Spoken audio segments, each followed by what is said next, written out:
거대한 만문 집단과 딥마인드라고 하는 어떤 업체, 인공지능을 개발한 업체가 만나서 새로운 것을 이제 우리에게 보여주고 있습니다. 두려워할 수도 있고 두려워하지 않을 수도 있고 또 너무 그렇게 야단 떨 필요는 전혀 없는 일인데 중요한 사실은 그것이 이제 우리에게 어떤 영향을 미칠 것인가에 대한 문제입니다. 직원 40명 밖에 되지 않고요. 영국의 콜롬비아 대학 출신의 파사디스라는 친구가 유럽 챔피언의 체스 2인자였대요. 어릴 때부터 체스를 잘 보고서 굉장히 어떤 경기력이나 게임을 즐겨하는 사람이었다는 거죠. 게다가 체스가 별 볼 일이 재미가 없어서 바둑에 빠졌다가 바둑을 한번 해보자 인공지능을 만들게 됐습니다. 졌습니다. 이기지 못했죠. 또 중요한 사실은 저는 그걸 이렇게 생각하느냐 하면 구글이 하필 왜 이 세도를 택했을까? 하나님의 뜻이 있는 것 같아요. 한국을 택한 이유가 있다라고 저는 생각을 합니다. 한국이 그 바람에 많이 부각이 될 수 있겠죠. 두 번째 하나는 다른 외국이 그렇게 앞서가는 인공지능에 관한 부분도 한국이 따라잡아야 된다라고 하는 것입니다. 따라잡지 못하면 문제가 심각해지겠죠. 그런 것처럼 여러 이유로 하나님은 이 나라를 축복하셨다고 생각하고요. 두 번째는 이 세대들이 이미 나이가 30이 넘었습니다. 34살이니까 우리 나이로 굉장히 이제 지능적으로 쓸 수 있는 인간이 지능을 가장 쓸 수 있는 게 20대니까 이미 지났잖아요. 그리고 세계 랭킹으로도 4위. 1위는 19살짜리 중국의 커제입니다. 커제. 19살입니다. 지난 시즌 현재 이세들이 커제한테 졌지요. 치고 한국에 돌아왔습니다. 2등은 박정환인데 우리나라 나이 23살입니다. 박정환. 20대가 지금 되게 강하다는 거죠. 랭킹 4위고 30대인데 그거리 이세돌을 택한 이유는 20년 동안 수없이 많은 대국을 돕기 때문에 결국 배우기 위해서죠. 어떤 면에서는 이세돌이 두는 그것을 이번에 그 누구가 알파고가 다시 습득하는 것입니다. 싼 돈을 들이고 카이스트의 김대식 교수가 구글 출신입니다. 간혹 옛날에 한번 제가 동영상으로 보였던 뇌과학자, 세계적인 뇌학자 김대식 교수가 구글 출신입니다. 이번에 그 얘기를 보고 구글에 전화를 했대네요. 왜 이세돌을 택했냐고. 그랬더니 자기들은 그냥 1억 달러를 불렀어도 할 수밖에 없었는데 100만 달러를 불렀는데도 3분 안에 오케이 해줘서 너무 감사하다고. 이세돌이가 좀 그 뭐죠? 변칙수를 많이 두거든요. 변칙수를. 그랬더니 어저께 어떤 신문에는 이렇게 썼더라고요. 그 알파고가 이창호였다. 이창호라고 기억하십니까? 돌부처라고 불렀던 표정관리가 없었던 감정이 있지 않았던 그러니까 이창호는 이미 지나간 세대이기 때문에 딥마인드에서 이창호의 기보를 거기다 입력을 많이 했을 것이라는 거죠. 이창호는 안전하게 두는 수고 많은 집을 이기고자 하는 게 아니라 이기는 수만 둡니다. 돌부처라고 이제 흔들림이 더했던. 근데 딥마인드의 이번에 알파고는 진짜 흔들림이 전혀 없었어요. 기계니까 그렇겠지 할 수도 있겠지만 기계니까 아닐 수도 있었습니다. 만약에 기계니까 만약에 그 팀 입력된 그 정보 자체가 잘못됐더라면 더 흔들릴 수도 있었거든요. 근데 이겼습니다. 결국 이제 파사비스는 이렇게 기자회견했습니다. 인류의 대기적의 날이었다. 과연 인류의 기적의 날이 될 것인지 재앙의 날이 될 것이는 전적으로 우리 인간에게 달려있다라고 하는 것입니다. 오늘 설교의 핵심은 바로 인간입니다. 인간이 뭘까?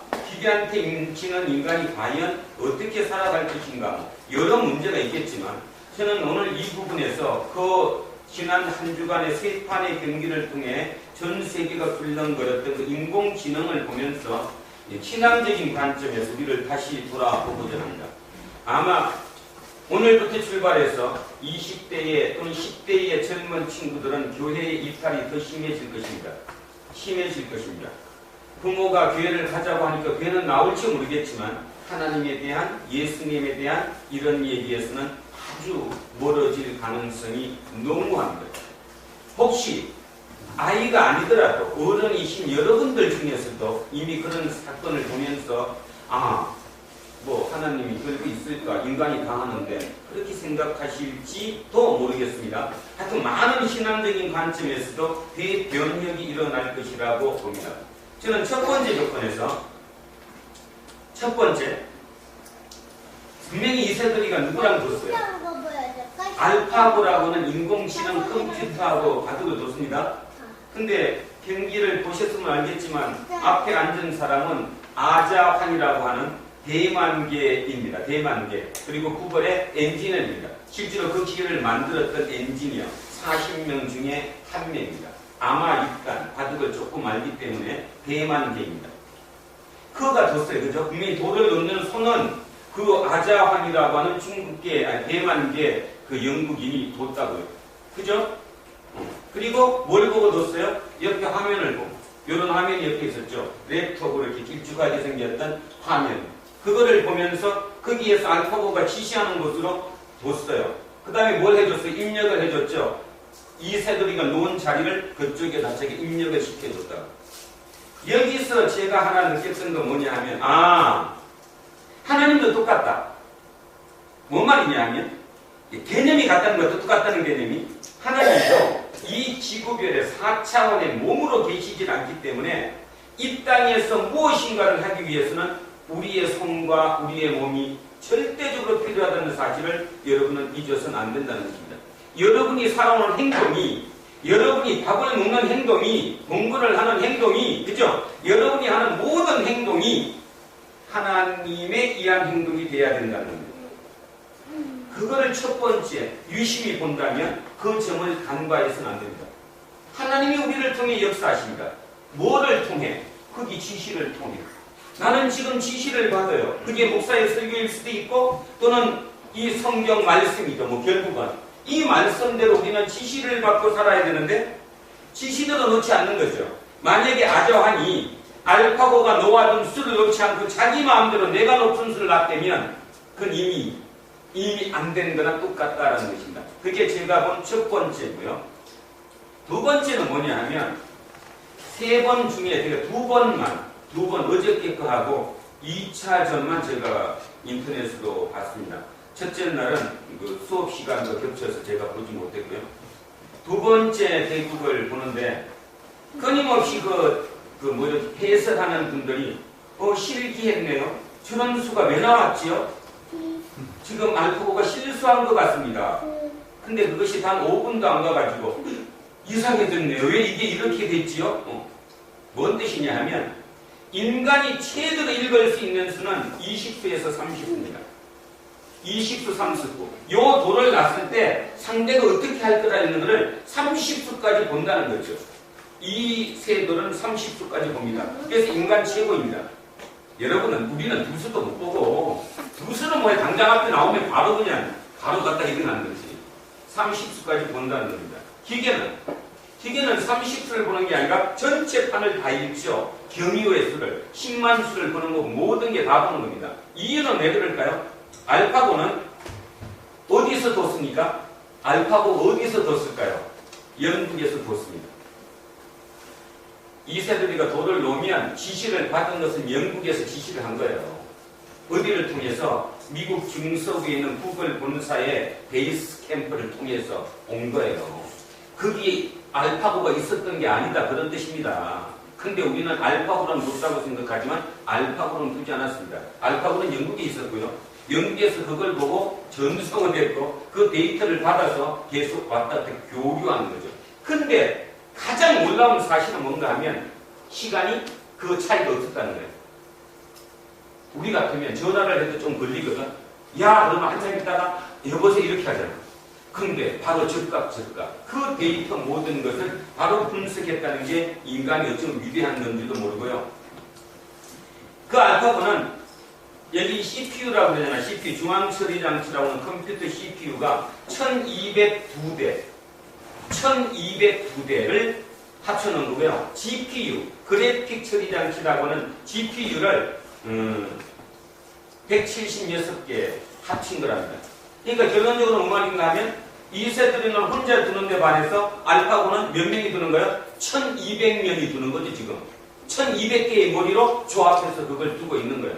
결국은 이길 수 있는 게임입니까? 없는 게임입니까? 없는 게임입니다. 인간이 기계랑 같은 하나를 놓고 싸우면 절대로 이길 수 없는 것입니다.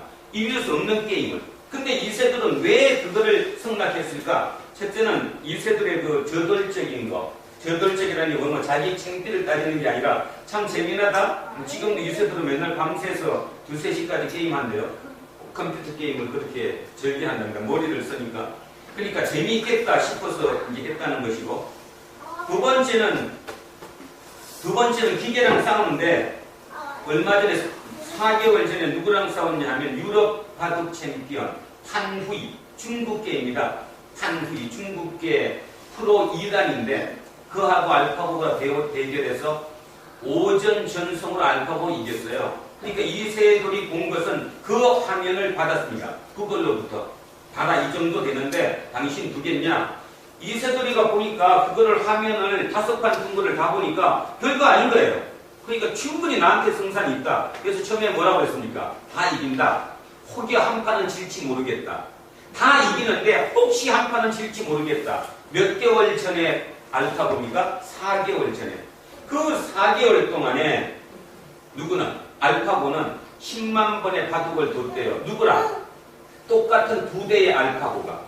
중요한 거 여기서는 진짜 쇼크를 받은 것이 뭐냐 하면, 자, 2대의 알파고가 같이 경기를 해요. 지는 놈은 다운이에요. 지는 놈 것 빼고 이긴 놈 것만. 또 새로운 걸로 싸워요. 계속 진화하는 거죠. 쉽게 얘기하면. 지금 인간이 그러고 있잖아요. 인간이.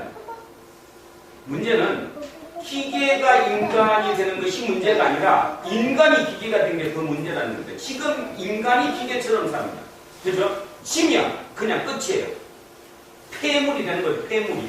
그래서 지금의 젊은이가 금수저가 아니면 뭐 된다고요? 뭐 흙수저지? 그렇게 되는 정도로 지금 인간의 문제가 거기에 있다고 하는 것입니다. 그 다음에 세 번째 문제. 제일 중요한 게 뭐냐? 그럼 우리는 그걸 어떻게 읽어야 할 것이냐에 대한 답입니다. 전지전능하신 하나님은 말 그대로 하나님이시잖아요. 이 온 우주를 우리는 창조했다라고 믿지 않습니까? 여러분 진짜 믿으십니까? 이게 누가 만들 수는 없는 거잖아요. 아무리 생각해도 이 우주를 어떻게 사람이 만들어요? 누군가를 만들었다는 게 말이 안 되는데, 그 만들었다는 그 누군가가 우리는 하나님이라고 믿고 있는 그리스도인들입니다. 고로 결론은 30수만 보더라도 바둑의 최고 고수가 됐는데, 기계는 모든 판 전체를 읽어요. 그러니까 인간의 눈으로 보면 실수한 그 돌이 나중에 알고 봤더니 실수한 게 아니라 이미 치밀한 계획하게 된 것이라면, 우리와 하나님의 관계를 한번 비교해보자고.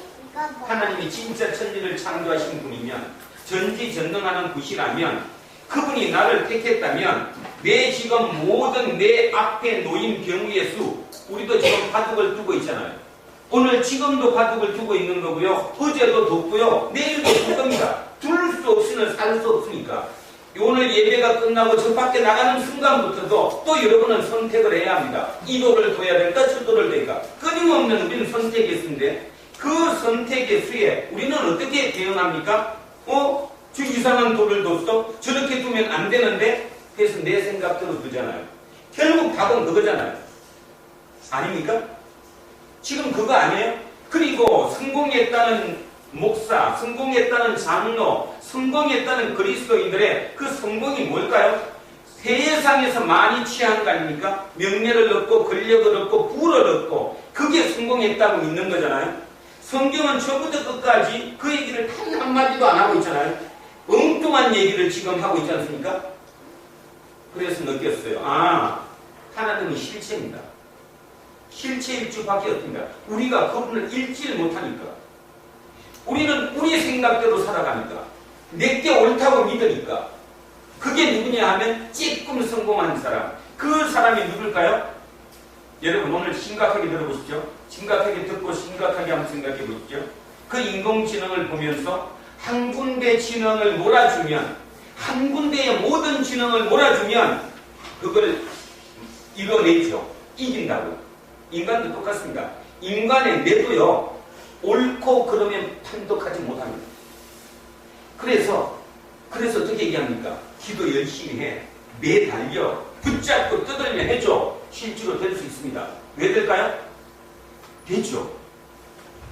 내는 인식을 못하니까. 내는 오직 옳고 그름에 대한 인식만 하는 게 아니라 그것을 이길 것이냐 질 것이냐만 하니까 충분히 가능합니다. 옛날에 제가 여러분 보라고 했던, 참 지금 생각해보면 진짜 하수였습니다. 하수 중에 아주 맨 밑에 바닥의 하수. 시크릿. 그치? 뭐 꿈꾸는 다락방. 저기 제목 뭐라고 이렇게 있어요? 저기 경전에 꿈꾸는 아이들. 저 왜 제 이름이 생겼는지 아시죠? 제가 꿈꾸는 다락방 책을 읽으면서 그 설교를 했었습니다. 감동이었죠, 그죠? 모든 사람들이 나보고 은혜 받았다고 했습니다. 은혜 받았습니다. 그래서 여기도 꿈꾸는 아이들이라고 제목을 짓고요. 이 공간을, 그지? 그 계획을 들여갖고 만들 때는 꿈을 꿨습니다. 불과 오래되지도 않은 시간. 인간은 그런 사이죠. 결국 다시 얘기하면 뇌라고 하는 것은, 우리의 이 뇌는 옳고 그름을 분간하는 것이 아니라 무엇인가를 땡겨낸다는 거죠. 하나에 집중하면 그것을 이룰 수 있다는 겁니다. 인공지능이 우리에게 보여주는 것은 바로 그 얘기입니다. 그런데 결정적인 차이는 뭐냐 하면 인간은 그렇게 살 수 없다라는 거죠. 인간은 오직 옳고 그름에 의해서만 살 수 있는 것이 아니고, 또 무조건 나보다 이기고 올라가는 사람만 사는 것이 아니고 더불어 살아야 된다는 것입니다. 예수님께서 팔복의 제일 첫 번째 설교 뭐였습니까? 1번? 심령이 가난한 자. 그 가난한 자가 누굴까요? 오직 어느 누구한테도 기대할 수 없어요. 나한테조차도 기대를 할 수 없어요. 오직 기대할 게 없어서 오직 하나님밖에 기대할 수 없는 사람. 이 사람이 가난한 자입니다. 다시 얘기합니다. 가난한 자는 오직 하나님밖에 내가 매달릴 곳이 없어요. 그게 뭐가 됐든 간에 내 능력으로 부족함을 느낀 것, 그때 그 사람을 가난한 자라고 얘기합니다. 그러니까 하나님의 나라는 가난한 자의 뜻입니다. 그러면 우리는 지금 가난하느냐의 문제죠. 가난하지 않잖아요. 하나님한테 오직 하나님밖에 없다라고 지금 여러분은 절대로 생각하지 않잖아요. 내 능력으로 어느까지는 할 수 있다라고 생각하잖아요. 그래서 아까 얘기했던 것처럼 만약에 그 아자왕이 그거에 대로 하지 않고 자기의 생각 수대로 그냥 하는 거랑 똑같은 삶을 우리는 살아가잖아요. 그러니까 날마다 두려움을 느끼잖아요. 날마다 불안하잖아요. 날마다 초조하잖아요. 날마다 비교되잖아요. 결국 우리의 문제는 그거 아닙니까? 그러다 보니까 사람은 지금 망가져가고 있습니다. 신원이요. 사건 보셨죠? 신원이요. 어떻게 인간이 그럴 수 있습니까? 계모 아니라 어떤 것도. 계모가 알아서 그런 것이 아니라 인간이 지금 피폐할 정도가 아니라 완전히 단 거죠. 또 한 명 어저께 9시 뉴스에 또 뭐 석 달 3개월 된 아들인가 딸인가 죽였다는 부모도 나와요. 기사가 마지막 이렇게 앵커가 이렇게 돼도 죽였는지도 모르겠다. 실수가 아니라 고의적으로 아들을 죽였을지도 모른다. 자기가 하는 자기 새끼도 귀찮고 필요하지 않으니까 나한테 이익이 안 되니까 버리는 그런 인간이 지금 이익이 됐다는 겁니다. 그게 누구예요? 그게 기계예요. 기계. 인간이 기계가 되고 있는 것입니다. 자, 그래서 오늘은 꼭 기억할 게 뭐냐 하면 인간이 왜 이렇게 됐느냐. 그 인간에 대해서 알파고가 우리에게 주는 교훈은 엄청나게 많다는 것. 그래서 첫 번째 다시 정리합니다. 믿음이 더욱더 확신을 가지셔야 합니다. 아, 진짜 하나님이 계시다면 충분히 그러할 수 있겠구나. 그렇다면 전적으로 내가 하나님께 뭐한다? 의지한다. 하나님만 신뢰한다. 진짜 그 믿음으로 돌아가는 것. 그 사람이 오늘 설교하고자 하는 온유한 자입니다. 그래서 이런 비교로, 이런 예로 자 설명 하나를 드리죠. 알렉산더, 인간의 위대한 인간 중에 한 명, 그 알렉산더가 전쟁을 치르기 전에 좋은 말을 만들기 위해서 그 당시 세계적으로 아주 유명하고 좋은 말들 100필 100마리의 말을 모아가지고 훈련을 시켰답니다. 왜냐하면 종말을 얻기 위해서 그 말을 통해 갖고 이제 씨를 받으면 좋은 말이 생기니까. 훈련을 6개월 동안 딱 시키고 난 다음에 음식은 많이 줬대요. 먹을 거는 많이 주고 단지 물을 안 줬답니다. 3일 동안 말에게 물을 안 주고 음식만 많이 먹이고 6개월 딱 훈련시킨 다음에 그 말들을 풀어놨대요. 어디로? 강을 향해서, 물을 향해서. 물을 향해서 이제 풀어놓으니까 100마리의 말이 이제 물을 못 먹었으니까 막 뛰어갈다니까 많이 달려서 그때 소리쳤답니다. 바로 물을 앞에 놔두고 스톱. 그랬더니 그 100마리 중에 딱 4마리가 스톱을 하더래요. 물을 앞에 두고도. 지금 자기가 3일 동안 물을 못 먹었는데 그래서 96마리의 말을 버리고 그 4마리를 종마로 해서 알렉산더 군대의 흑마가 만들어졌다는 얘기. 그것이 온유입니다.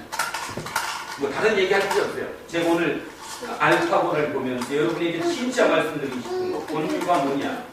온유라는 거는 그냥 글리붙지 이렇게 그것이 온유가 아니고 우리 맨날 앉아서 얘기하는 것처럼 착한 것이 온유가 아니고 온유는 절대 순종할 수 있는 것, 그가 아니라고 하면 어떤 경우도 내가 스톱할 수 있는 것, 그것이 온유입니다. 온유. 자, 그렇다면 그 4마리 말은 결국 물을 못 먹었을까요? 먹었을까요? 먹었겠지. 그럼요. 더 대접받고 먹었겠지. 멈춤으로 인해서. 그것이 자기 절제고 자기 순종이고 자기 충성입니다. 그것이 온유입니다. 그 온유를 오늘 우리에게 가르쳐주는 것, 그것이 알파고가 우리에게 주는 교훈인지도 모릅니다. 알파고를 두려워할 필요는 없지만 대신에 우리의 일자리가 많이 없어진다는 사실은 알아야죠. 왜냐하면 사람들이 온유하지 않을 것이니까. 온유하지 않다는 말은 자기의 덕이 되면 그 알파고의 인공지능을 무한대로 쓸 것이니까. 가장 지금 우려하는 것은 구글이 또 다른 히틀러가 되지 않으리라는 보장이 없다는 사실입니다. 목사로서 두려워하는 것은 그 점이 있죠. 알파고가 좋다 나쁘다 그것이 어떻다라는 건 아무 그게 없어요. 알파고를 맡는 딥마인드라는 회사는 40명 직원을 가진 아무 생산물도 없는 매출액이 하나도 없는 연구회사였습니다. 그것을 앨런 머스크라고 하는 전기자동차를 만든 친구가 거기에 투자를 했어요. 투자하면서 구글의 메리 페이지에게 같이 투자합시다. 그래서 구글이 얼마를 투자한지 아십니까? 매출이 하나도 일어나지 않고 그냥 직원 40명만 갖고 있는 그 사람을 모든 조건을 다 걸었대요. 우리는 영국에서 한 발도 떠날 수 없다. 구글은 미국에 본사가 있으니까 우리 회사를 미국으로 옮길 생각 꿈에도 하지 말라. 구글 본사 내에 인공지능 이사회를 만들어달라. 모든 조건을 다 들어주고 우리 돈으로 약 7천억 줬습니다. 7천억. 하사비스는 7천억의 예산을 넘기고요. 구글에 합쳤습니다. 그래서 지금 우리는 구글이라고 얘기하지만 구글의 자회사 이름은 딥마인드입니다. 투자한 회사라는 거죠. 그들이 지금 하는 것은 좋은 일입니다. 좋은 일은 말 알죠? 아주 좋은 쪽으로 하고 있습니다. 그러나 히틀러도 그랬습니다. 히틀러도 좋은 사람이었습니다. 독일 청년들의 희망이었습니다. 그 희망이 어느 날 변절이 일어난 거죠. 생각의 방향이 변화가 일어났습니다. 그가 히틀러가 됐고요. 수만 사람을 죽였습니다. 그죠? 우리 메리 페이지도 마찬가지고 파사비스도 마찬가지고 그들이 과연 지금 이 인공지능을 좋게만 쓸 것인가에 대해서는 어느 누구도 보장하지 못하기 때문에 우리는 거기에 대한 두려움을 가질 수밖에 없다는 것입니다. 그렇다면 오늘의 결론을 한번 생각해 보겠습니다. 결국 우리는 이 땅을 살아야 돼요. 그죠? 그렇다고 내가 이 땅을 떠나버릴 수도 없잖아. 상대면 적극적으로 살아야 되겠죠. 대신에 아무리 적극적이고 자신감을 가지는 거 하더라도 중요한 거 기준, 길을 따라가는 기준이 있어야 되는데 그 기준이 오직 예수 그리스도라는 것. 그것이 우리 믿음입니다. 단순히 예수 그리스도는 다른 종교처럼 어떤 도덕적인 윤리만이 아니라는 사실을 명심하셔야 합니다. 그렇다면 저는 지난 일주일 동안에 제 믿음은 지금까지의 믿음의 배로 성장했습니다. 여러분은 어떠실지 모르는데 저는 믿음이 배로 성장했습니다. 왜? 확실한 어떤 증명될 수 있는 신의 모습을 거기서 봤기 때문입니다. 그렇다면 전적으로 우리는 하나님의 수를 따를 수밖에 없어요. 따르는 것이 곧 믿음입니다. 믿음. 뭐 다른 거 따질 필요 없습니다. 오늘부터 기도하시면서 그 믿음을 주십시오. 내가 전적으로 하나님께 신뢰할 수 있게 해주십시오. 그것이 믿음이라는 것 잊지 않는 저와 여러분 되셨으면 참으로 좋겠습니다. 자, 이야기 나눔 잠깐만 봅니다. 이야기 나눔. 그래서 제가 이야기 나눔에 이렇게 썼습니다. 그냥 짧게만 잠시 합니다. 독일의 사회심리학자 에리 프롬, 그의 책 소유냐 존재냐, To have or to be. 서두에서 세월이 갈수록 혼란스럽고 인식이 사나운 이유는 사람들의 생각이 잘못되어 있기 때문이다. 저도 여기에 전적으로 동감합니다. 전적으로. 지금 날마다 하루가 다르게 인간이 지금 이상해져 가고 있습니다. 자, 그렇게 잘못된 생각 중에 무언가를 소유하는 것이 행복인 것으로 그렇게 생각하는 것. 진정한 행복은 사람다운 사람이 되는 것, 존재가 되는 것. 소유냐 존재는 이거거든요. 그러니까 그분의 말을 빌리면, 에리 프롬의 말을 빌리면 소유가 행복이 아니라 존재가 행복을 존재에서 찾아야 된다. 여기에 대해서 저도 전적으로 공감합니다. 우리 기독교도 마찬가지 존재를 얘기합니다. 하나님도 성경 말씀도 우리에게 얘기하는 것은 우리의 존재에 대해서 얘기하는 것이지 소유에 대해서 얘기하지 않는 거예요. 존재를 먼저 하면 소유는 그냥 온다라고 보는 거죠. 자, 그 다음에 두 번째 얘기입니다. 두 번째 단원에 이 땅을 살아가기 위해서는 애쓰고 노력하고 열심히 해야 되고 이렇게 해서 뭔가를 내가 얻어내는 것, 그것이 성공이라고 생각하고 그러면 행복이라고 생각합니다. 그런데 예수님은 그렇게 말씀하지 않으시죠. 뭐라고 해요? 온유한 자가 땅을 기업으로 받을 것입니다. 이현빈, 자, 오늘 본문 한번 봐요.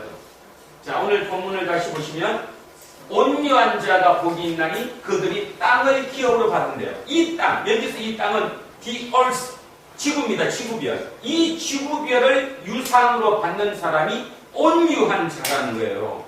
자, 여기서 이제 오해가 생기면 안 됩니다. 잘 오늘 생각하셔야 합니다. 그러면 말이 앞뒤가 안 맞잖아요.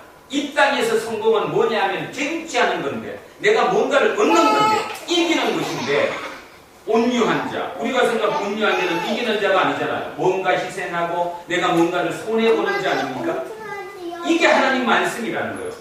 그러면 왜 그럴까요? 제가 어저께 묵상하면서 이렇게 답을 들었습니다. 아, 하나님의 나라는 가난한 자가 하나님의 나라를 갖는다. 하나님의 백성이다. 왜?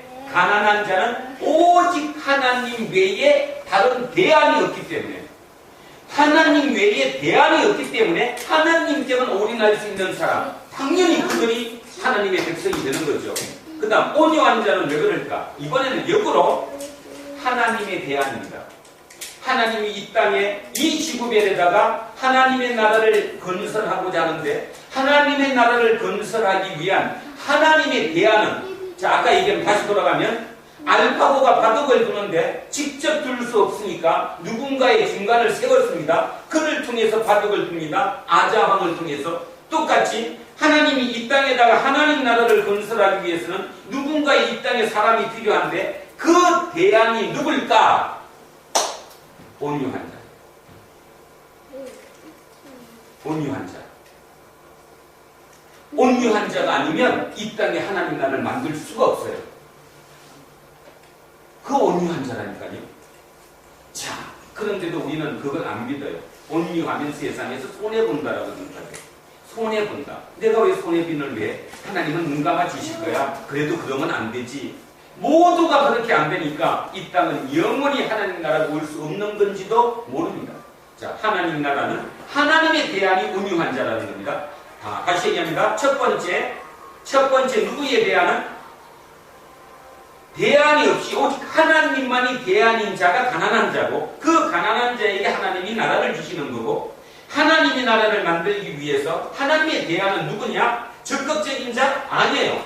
힘이 있는 자 아니에요. 머리 좋은 자 아니에요. 머리 지가 아무리 좋아봐야 알고보면도 안 되는데 아무 필요 없는 거예요. 가장 중요한 거 하나님에 대한 오직 온유한 자예요.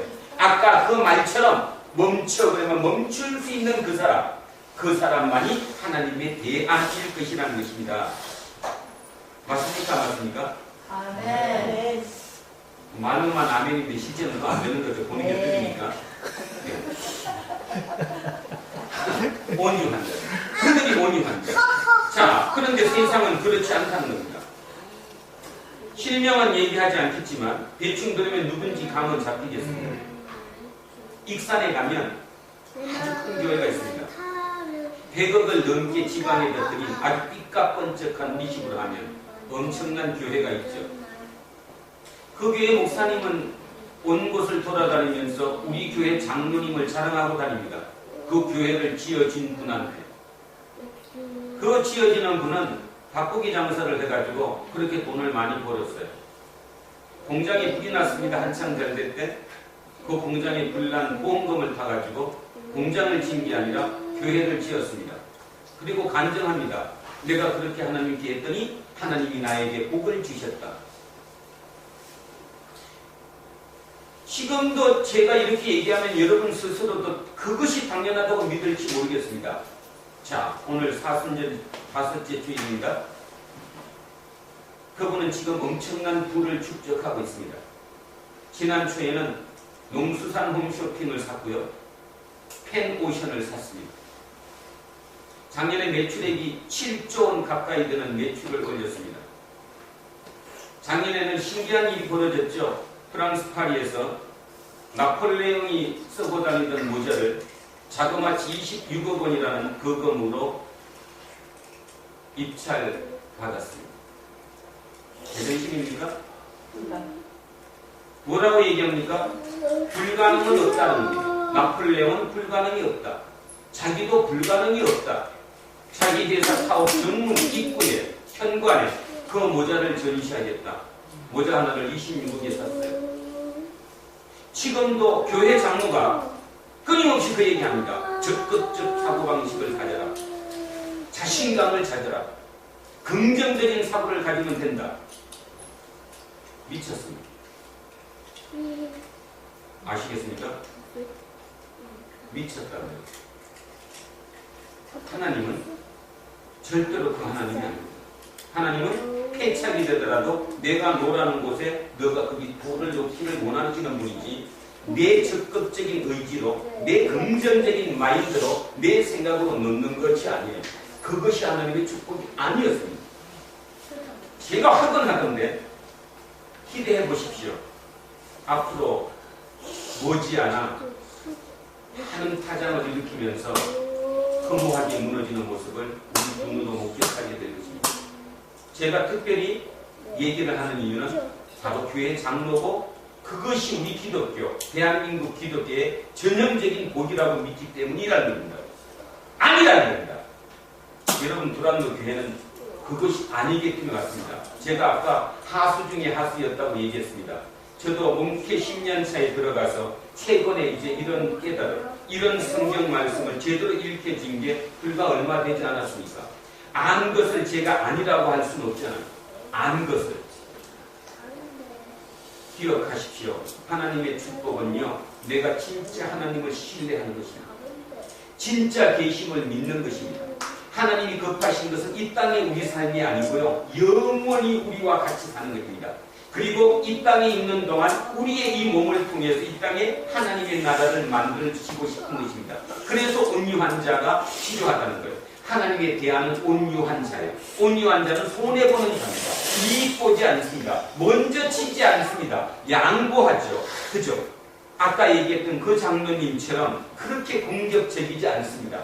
혹시 자기가 그렇게 살고 있었고 그것이 하나님의 축복이었다 생각하면 잠시 생각을 멈추시기 바랍니다. 그거는 뇌를 자극하는 겁니다. 알파고를 자극해서 이기게 만드는 거랑 똑같습니다. 뇌는 옳고 그름을 분별하지 못합니다.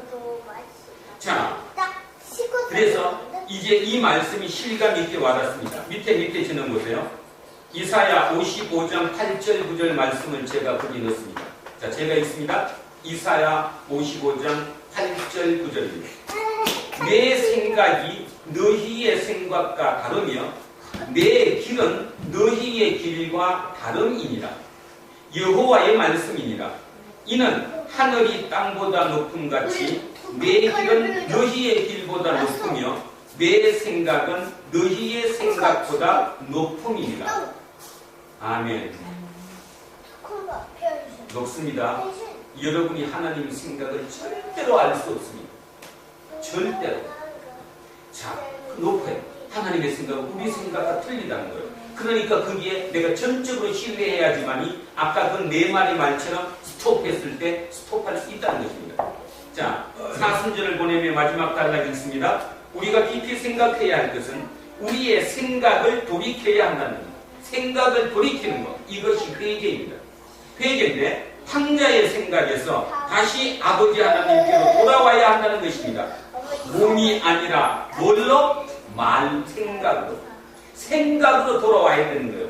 자, 탕자의 비유에서 큰아들은 생각이 돌아왔어야 하는 것 같아요. 몸은 함께 있지만 생각은 달리 있잖아요. 실은 누가 탕자입니까? 실은 누가 탕자예요? 큰아들이 탕자예요. 왜죠? 몸은 같이 있지만 마음은 같이 안 있으니까. 마음이 틀리게 있으니까. 그러면 왜 탕자는 진짜 귀한 아들이에요? 몸이 돌아온 것이 중요한 게 아니라 그 방황의 세월을 거쳐서 마음이 돌아왔기 때문이에요. 어떻게 돌아왔습니까? 탕자의 비유로 한번 다시 돌아가면 지금 우리의 이 삶이 탕자의 비유상과 하나도 안 틀립니다.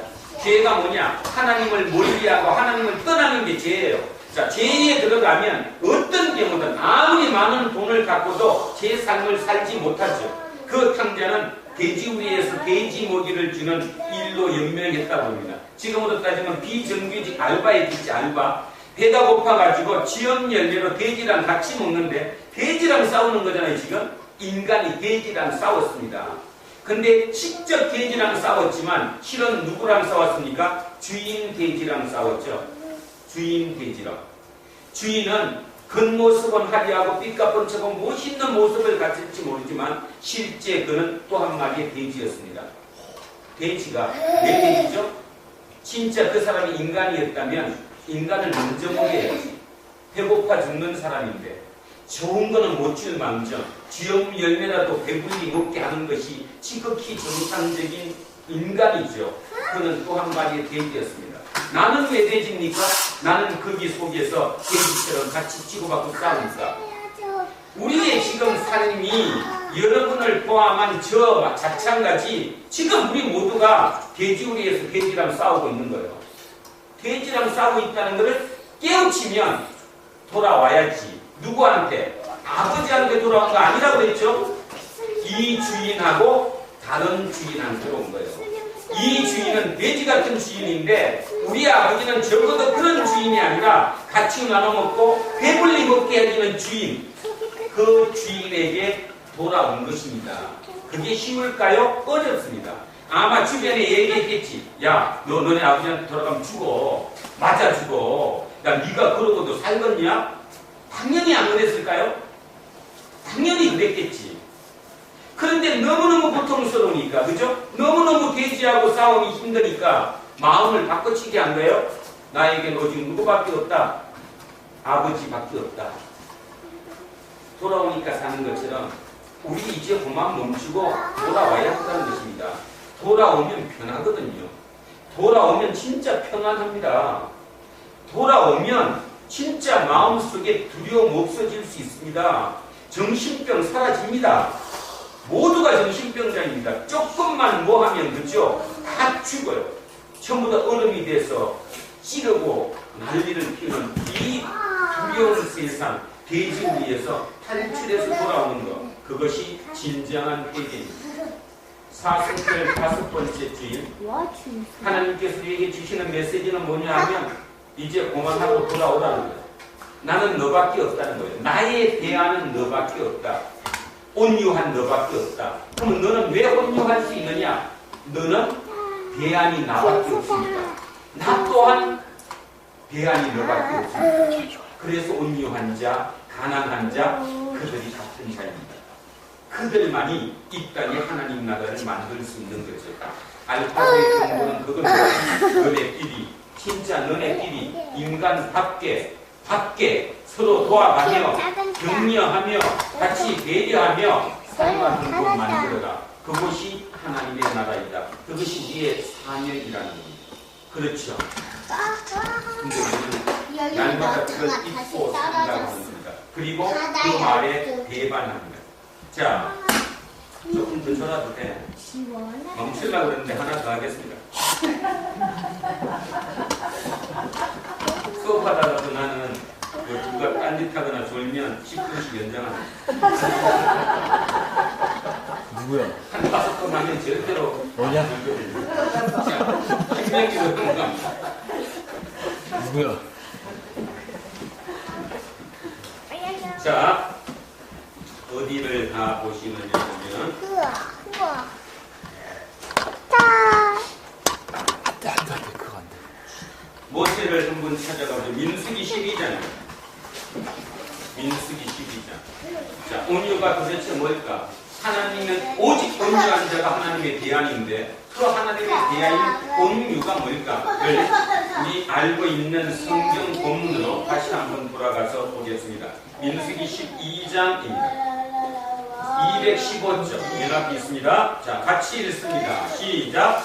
모세가 구스 여자를 취하였더니 그 구스 여자를 취하였으므로 미리암과 아론이 모세를 비방하니라. 그들이 이르되 여호와께서 모세와만 말씀하셨느냐 우리와도 말씀하지 아니하셨느냐 하며 여호와께서 이 말을 들으셨더라. 이 사람 모세는 온유하니 지면의 모든 사람보다 더하더라.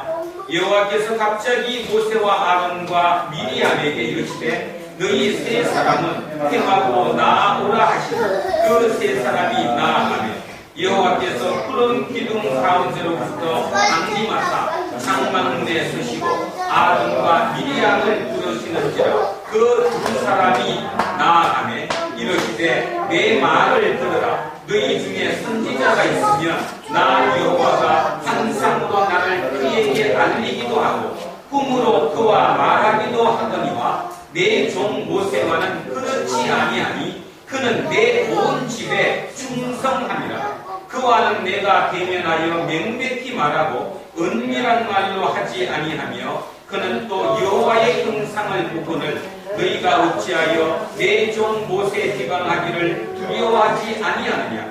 여호와께서 그들을 향하여 진노하시고 떠나시되 구름이 장막 위에서 떠나갔고 미리암은 나병에 걸려 눈과 같더라.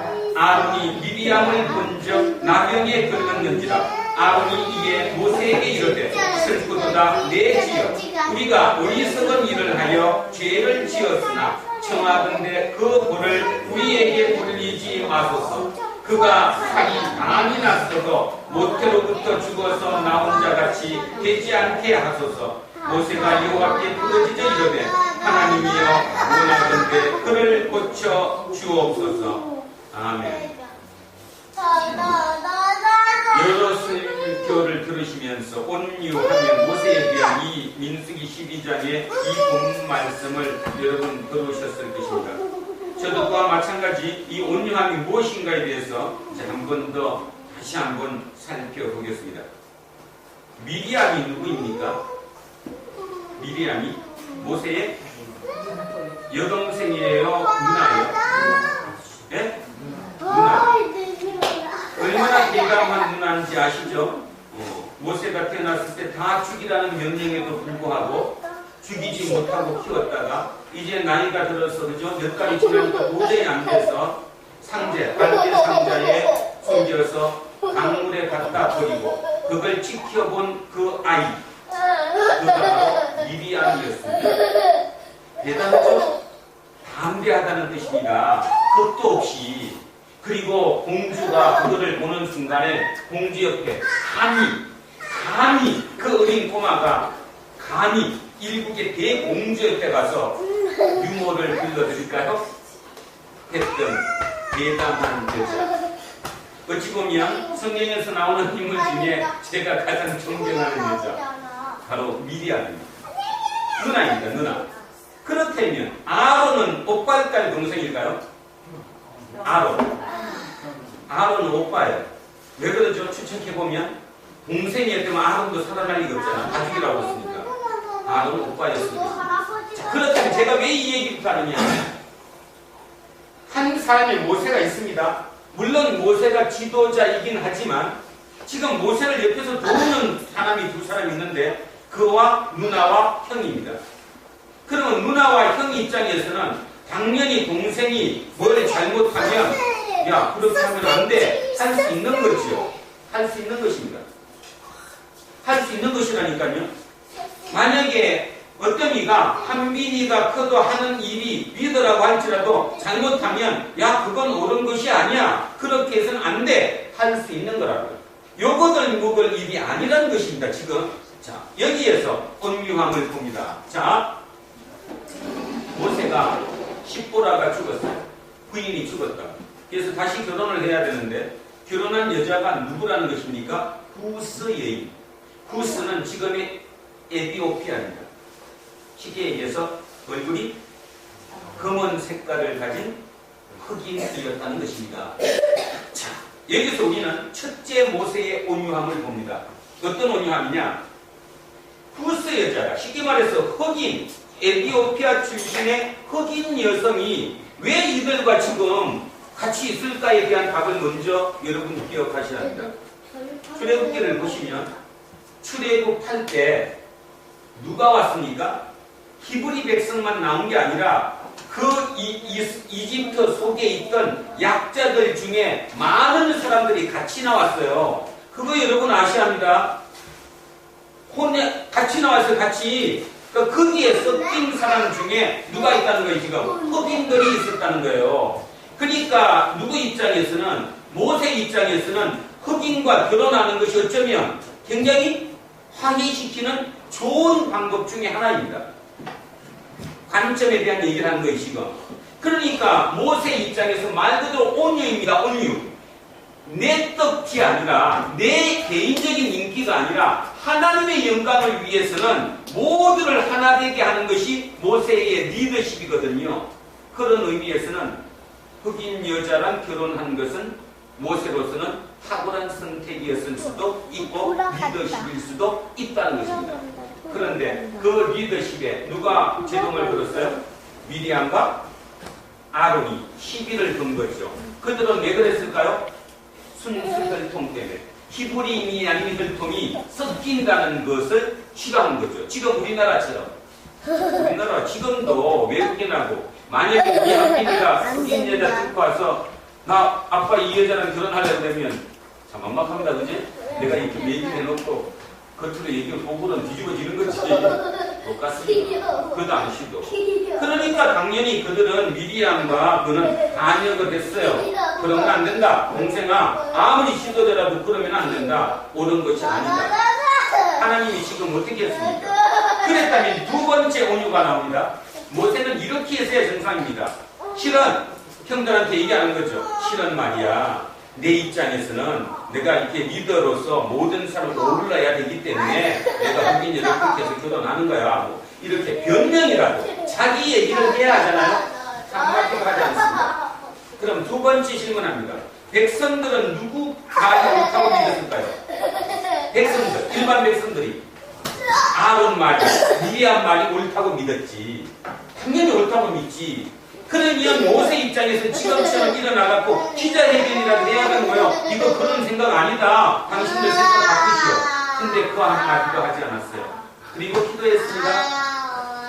왜 안 했을까요? 아까 아자항으로 돌아갑니다. 아자항으로 돌아갑니다.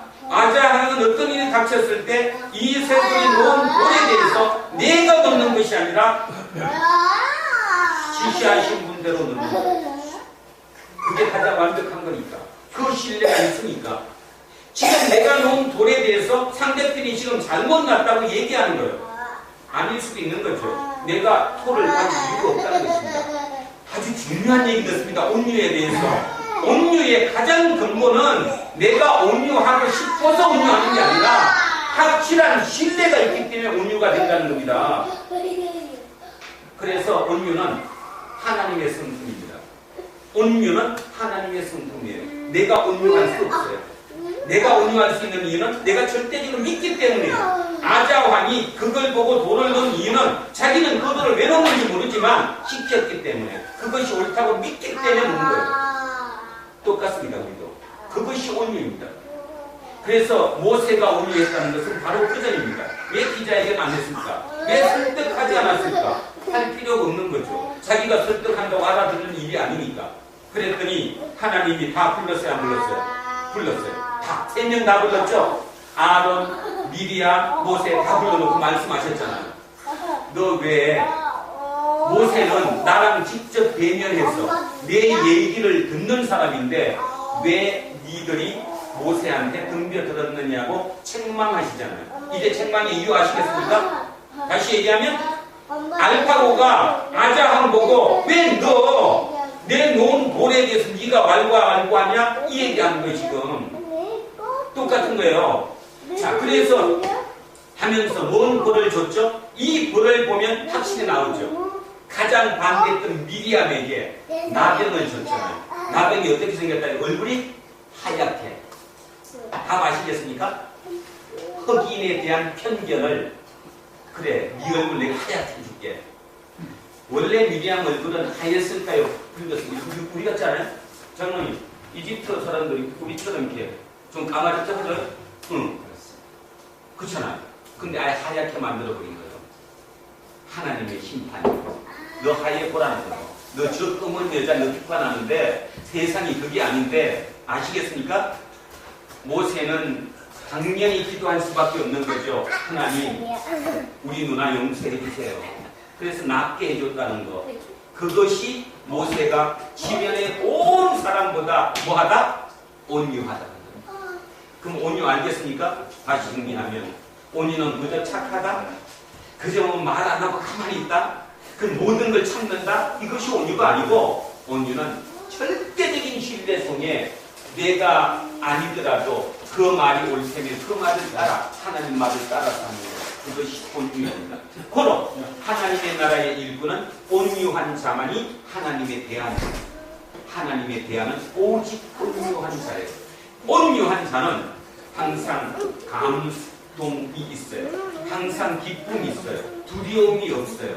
자, 그러면 그 온유한 자 때문에 가장 영광을 얻는 사람은 누구일까요? 하나님이지. 다시 이제 마지막 이걸로 마무리하겠습니다. 어제 하여튼 다시 얘기하면 지난 한 주간 알파고가 이겼습니다. 질문 하나 합니다. 알파고 스스로 자기 이긴 걸 알까요? 모를까요? 알파고 스스로가 자기가 이긴 걸 알아요? 몰라요? 몰라요. 그죠? 자기는 그냥 그대로 했을 뿐이에요. 그런데 영광은 누가 취했습니까? 하사비스가. 기자에게는 하사비스가 있고요. 인류의 대역사의 기적적인 날이라고 그 감동을 전한 것도 하사비스지 알파고가 아닙니다. 우리는 하나님 영광 하지만 실은 가만히 보면 그 대부분이 자기의 영광이었습니다. 자기가 놓은 돌에 대해서 이긴 그 충만함에 그냥 감격해갖고 이것만 하나님의 영광이었는지 우리는 모른다는 것입니다. 알파고를 통해서 여러분 많이 생각하시고 이것이 믿음의 성장을 가져오는 하나의 플러스 요인이지 절대로 마이너스가 아니라는 사실을 더 깊이 묵상하셨으면 참으로 좋겠습니다.